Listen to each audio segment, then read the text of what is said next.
Thank you very much. So, good morning, everyone. Seems it's really a full house, and it's very exciting to see all these people gathered here. And we are excited as the government of Kenya, first to host you. And the cusp of the fourth industrial revolution, which is the age of cyber physical systems. It represents a fundamental change in the way we live, work, and even relate to each other. At the center of this revolution, it will be future communication systems and networks that will apply technologies such as AI, distributed ledgers, commonly referred to as blockchain, to decentralized and automated network management. AI is both a centerpiece of the new industrial revolution and a career of technological progress that is changing societies and economies, hence drawing attention from the private sectors, researchers, civil society, the international community, and even governments. AI and machine learning can have great impact in the following aspects of our lives. Teaching and learning can be used to enhance education. We talk about AI in the healthcare system, which helps reduce the need for human personnel intervention. In agriculture, AI will revolutionize by knowledge-based, data-driven, AI-led precision use of land inputs and even seeds. In commerce and industry, AI is used to impact in the speed, accuracy, and prediction capabilities inherent in these systems. Likewise, in the law enforcement, we talk about the use of AI in tracking illegal trafficking in humans, wildlife, and even cultural trophies. Talking about AI in transportation, whereby transportation is evolving due to the use of autonomous vehicles. Intelligence infrastructure, where we're talking about smart cities, and even talking about human-driven intelligence. Like, for example, in the mechanical track, we have AI driving training and machine learning benefits to the base of the pyramid if the correct policy and financial incentives are put in place. Ladies and gentlemen, in Africa, AI technology is being developed in an undefined framework. And that does not always create an enabling environment to unleash its potential. Currently in the continent, the real advancement and development of AI is generally taking place in very few countries. Therefore, most countries still continue to grapple with the efforts to make sense of the rapid changing technologies and also formulating effective responses that minimize the threats to maximize opportunities. In terms of ethics, rights, and freedom, the following needs to be really thought out. One, collection of data and management of data may actually infringe on personal privacy. The development of machine learning models for use in the public sector may encode biases, just like we've had in the previous discussion, that prejudice access to public and government resources. Deepfakes and other AI-based information deployment system may be used to undercut the right to access information and also threaten journalistic works. Gender, social, cultural inequalities may be induced or even reinforced by ML-based technologies if the training data is biased, as is often the case.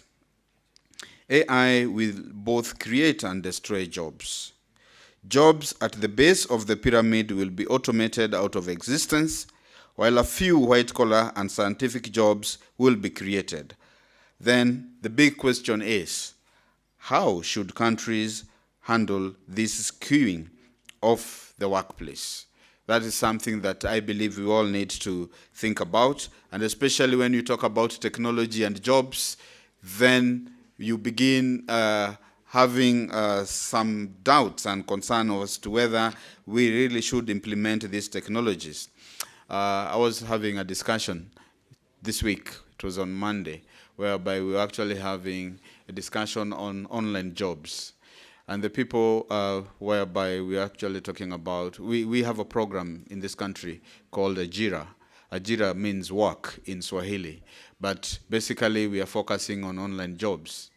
The people in HR asked the question then, what will we be doing if every other piece of work will be managed through a technological platform?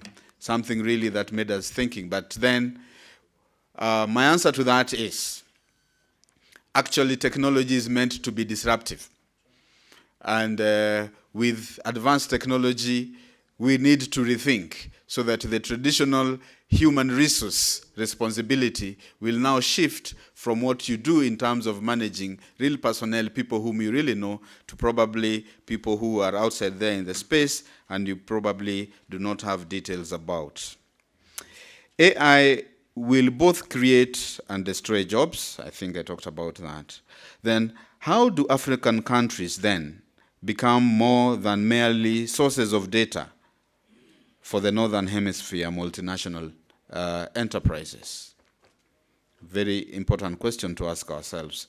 How can Africa participate in the global wave when there isn't even one supercomputer in the continent?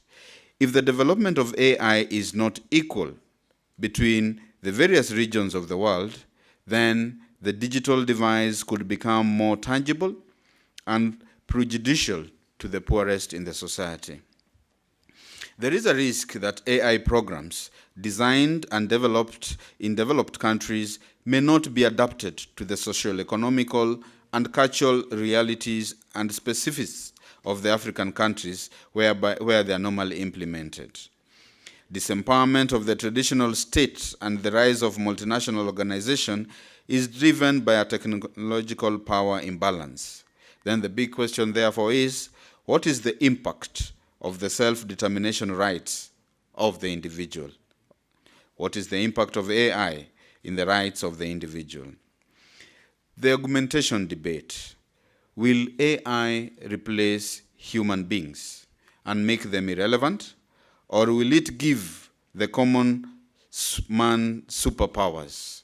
Again, things to think about during this very great workshop in your discussion forums. In Kenya, we have taken a holistic approach to guide our response anchored on four-pronged national development agenda. In Kenya, we are looking at focusing on 4 agendas that we are actually calling the Big Four, whereby we will be focusing on affordable housing for our citizens, universal health coverage for Kenyans, and then the focus on manufacturing and food security. The Big Four agenda, as is popularly known within the Kenyan circle, should therefore be seen as the basis of Kenya's approach to emerging technologies such as AI, blockchain, which means that our ICT policies, strategies, and plans will seek to advance the Big Four agenda as a vision of an inclusive and shared growth.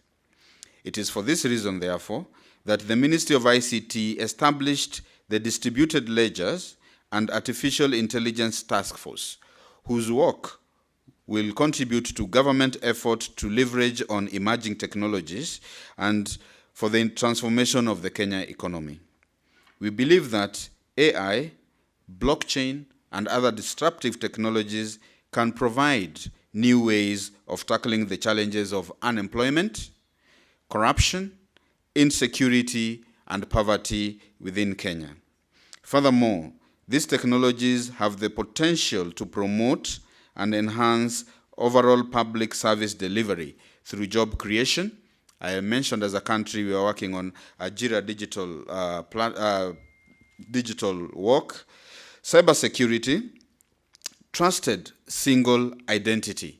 Again, maybe I spend a second or two on this, that as a country we are embarking on a new registration regimen whereby we will be registering all citizens. and ensuring that during the registration process, we capture their biometric data. And through this, we actually give a unique ID, and we'll be having a database of what we refer to as the single source of truth. This unique ID, we have decided to codename it Huduma number. Huduma, for those who don't understand, is Swahili for service. Basically, a unique ID that is geared toward delivery of service, and anybody with the Huduma number should be able to get the government services anywhere. Among these other activities, we talk about financial inclusion, reduction of transactional fraud, land titling, promotion of democracy, and sharing economy. As you may be aware, the Ministry of Transport, Infrastructure, Housing, and Urban Development recently announced a plan to use blockchain technology to deal with allocation and funds management of the 500,000 low-cost housing that will be built by the government of Kenya through the Big Four agenda in an effort to provide universal housing. Similarly, our Independent and Electoral Boundaries Commission, here popularly known as the IEBC, announced also plans to use blockchain technology to offer real-time polling results. In this regard, we expect that other state organs will also follow suit. For instance, plans are underway with the Ministry of Lands and Physical Planning to consider establishing a blockchain-based land registry, which will considerably improve our ability to track and trace all land transactions in this country. In the education sector, AI exhibits the potential to improve learning outcomes by supporting the delivery of personalized virtual lesson. We already have in place what we call M-Shule or M-Schools, an SMS-based learning platform in Kenya, which uses AI to track and analyze student performance and to deliver lessons that satisfies their need and increase their competency. In the case of both blockchain and AI technologies, we are cognizant of the need of government to provide a supportive ecosystem for private sector investment and also to develop effective policies and regulations that balance both public interests and at the same time innovation both in public and private sector spaces.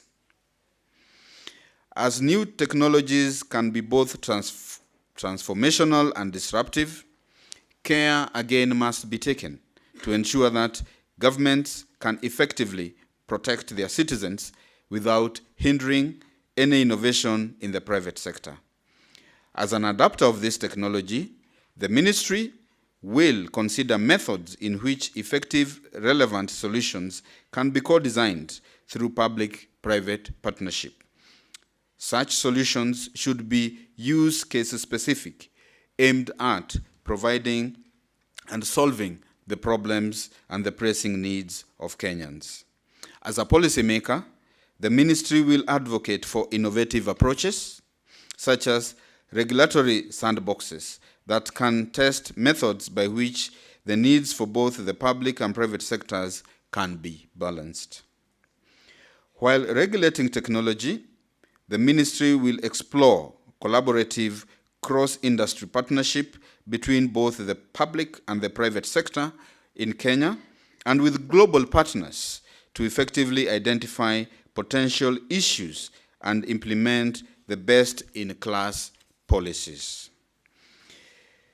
As I conclude, as a government, we must continuously engage with and adapt to new, fast-changing environment, reinventing ourselves so that we can truly understand what it is that we are regulating.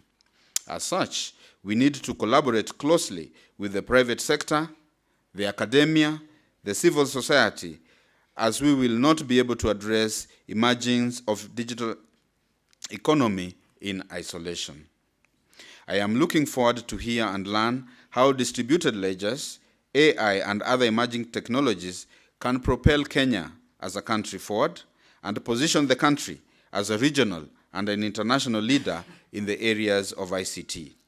As a ministry, we are committed to working across all sectors to harness the potentials presented by these technologies for the benefit of our national economy. Thank you very much, and wish you all the best in subsequent deliberations. Thank you.